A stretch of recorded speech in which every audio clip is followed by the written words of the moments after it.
बाद मैं बहुत ड्रिंक करने लगा था और उसकी याद में रोने लगा था। लेकिन मेरे आंसू कुछ और ही कह रहे थे। मेरे आंसू दुख के नहीं बल्कि खुशी के आंसू थे। मैं बहुत खुश था। किरण के मरने के बाद मैं खुशी से मन ही मन नाच रहा था और ड्रिंक करके सेलिब्रेट कर रहा था। किरण मर गई। सच कहूं तो मैंने ही उसे मारा। प्यार हमसे कुछ भी करवा सकता है, लेकिन मेरा प्यार किरण नहीं थी। मेरा प्यार थी संजना। संजू मेरे साथ कॉलेज में पढ़ती थी। संजू बहुत सुंदर थी, बहुत प्यारी थी मेरी संजू।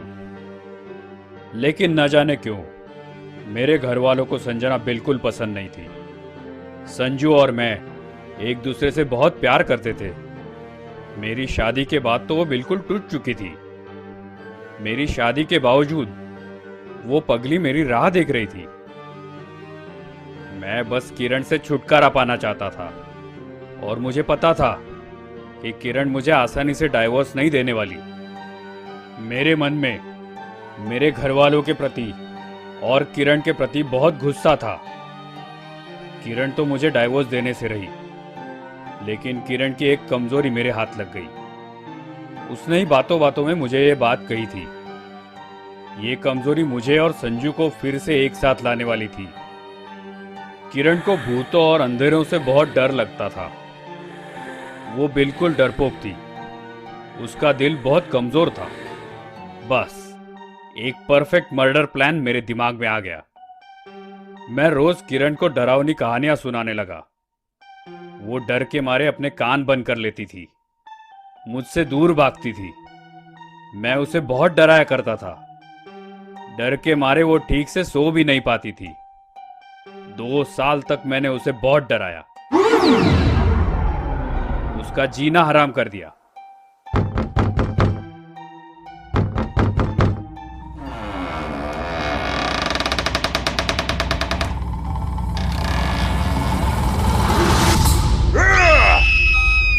मैं बस अलग अलग तरीकों से उसे डराया करता था। उसके ड्रिंक में नशीली दवाइयां मिलाया करता था। धीरे धीरे किरण बीमार पड़ने लगी। अब तो उसे डरावने सपने आने लगे थे। उसका दिल काफी कमजोर हो चुका था। 2 साल तक बेचारी सब सहती रही। मेरे डर के कारण किसी से शेयर भी नहीं कर पाई बेचारी।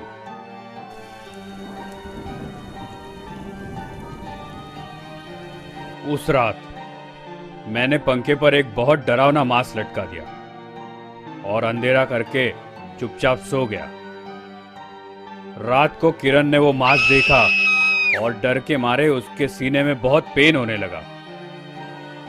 मैं उसे अस्पताल ले जाने के लिए निकला तो था, लेकिन मैं उसे कहीं और ले गया, कब्रिस्तान। वहां पहुंचते ही मैंने चुपके से वो मास्क पहन लिया और जैसे ही किरण की तरफ देखा,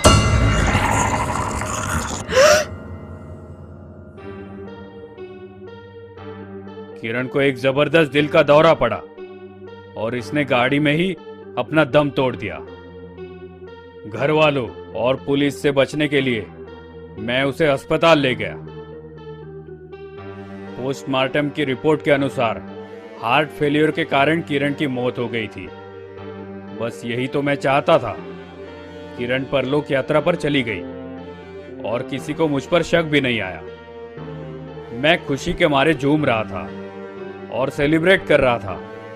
सब कुछ मेरे प्लान के मुताबिक हो रहा था। लेकिन कभी सोचा भी नहीं था कि ऐसा भी हो सकता है। सब कुछ मेरे कल्पना के परे है।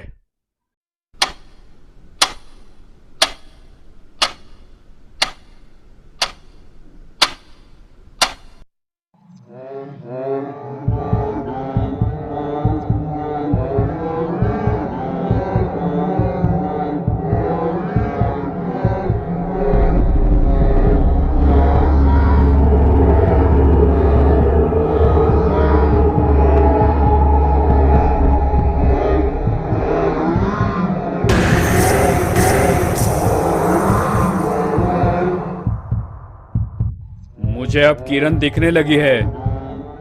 वो हर वक्त मेरे पास है, मुझे गुस्से से घूरती है, जोर जोर से हंसती है। डर क्या होता है कि अब जाकर मैंने जाना है।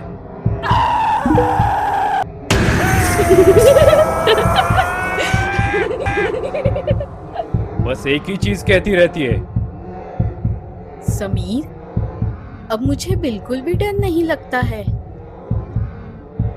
और तुम मुझसे इतना क्यों डर रहे हो? और अजीब तरीके से हंसती है। उसकी वो भयानक आवाज से मेरी रूह तक कांप उठती है।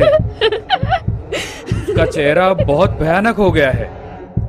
सभी को लगता है किरण के गुजरने के गम में मैं डिप्रेशन में चला गया हूँ। पर मैं सबको कैसे बताऊं कि वो मेरे आसपास मंडराती है। उसकी वो भयानक आंखें ना तो मुझे चैन से जीने दे रही है, ना ही मरने दे रही है। न जाने कितने रातों से मैं सोया नहीं हूं। अब वो मुझे डराने में कोई कसर नहीं छोड़ती।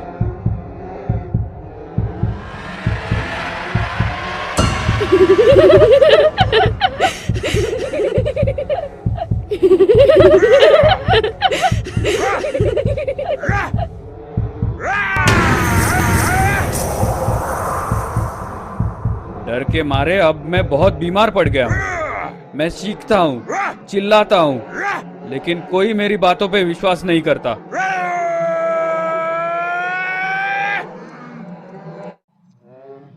मेरे घर वालों को लगता है कि किरण के स्वर्गवास के बाद मैं बिल्कुल पागल हो चुका हूँ। मेरी संजू भी मुझे पागल समझती है। लेकिन मैं इन सबको कैसे बताऊं कि शायद अब किरण की रूह ने एक परफेक्ट मर्डर प्लान किया है। अब जब तक उसका मकसद पूरा नहीं होता, तब तक शायद वो मुझे नहीं छोड़ेगी। मैं पागल नहीं हूं। मैं पागल नहीं हूं। किरण मुझे देखती है और अब मैं ये सह नहीं कर पा रहा हूं। मेरी आत्महत्या इस बात का सबूत है।